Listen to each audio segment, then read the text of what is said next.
buga. Papabomba tayo ng ating basketball court dito sa PF3 para sa preparation para sa ating opening na liga this summer. Kailangan malinis at dahil pagka-buga, tayo naman ay magpapapintura. Okay, magandang preparation ito para sa paliga ng ating sports committee sa pamumunan ni Kaloy Potan at ni Leslie Gabriel. Kasama sila Glenn Quinto, Darwin Pamenya, at lahat po nang involved sa sports complex sa paligan.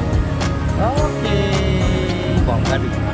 Maraming salamat Kapitan ng Cresci del Rosario at napaulakan tayo para malinisan ang mabugahan at malinisan ang ating covered court. Okay. Diba, bongga? Sige, tapos pintura. At syempre maraming salamat din kay OIC Ryan Castillo para sa pagbibigay sa atin ng pintura at sa ating butihing mayor, Alan Malapitan. Bye!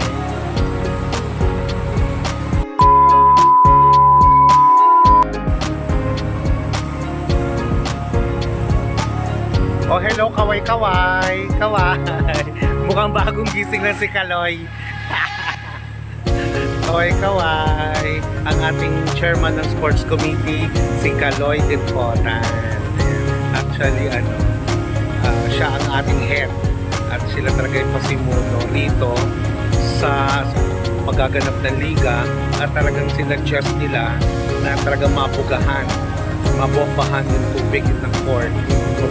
Mabugahan ang ng tubig ng court. Ayun, kaloka. Bongga pala, no? Puno-puno. Ngayon na lang uli ito, nalinisan over the years. Siguro mga 4 na dekada, charot. 5 dekada, charot. Ang tagal nang hindi ito nalinisan. Siguro kung gusto nyo yung bagyo lang yata. No? Okay. Ayun po si Kaloy, ang ating sports committee. Si Kaloy. Ayan. Thank you, Kaloy. Ating masipag na sports committee si Kaloy, Leslie Gabriel, kasama si Glenn Quinto at si Darwin Pamenya. Okay.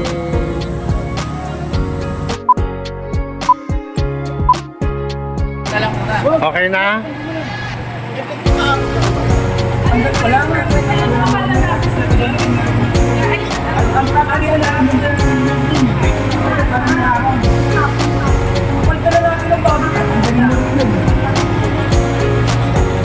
O di, i-ano nyo muna.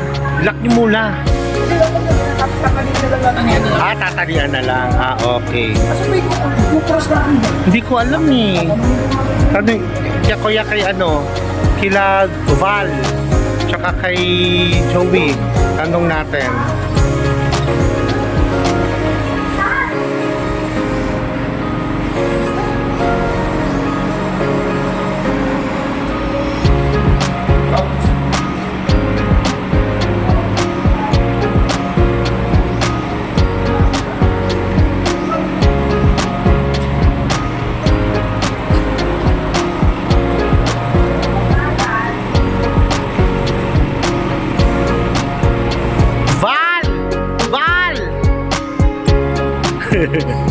Valili ka sandali. May tatanong kami. O, kaway-kaway, Darwin.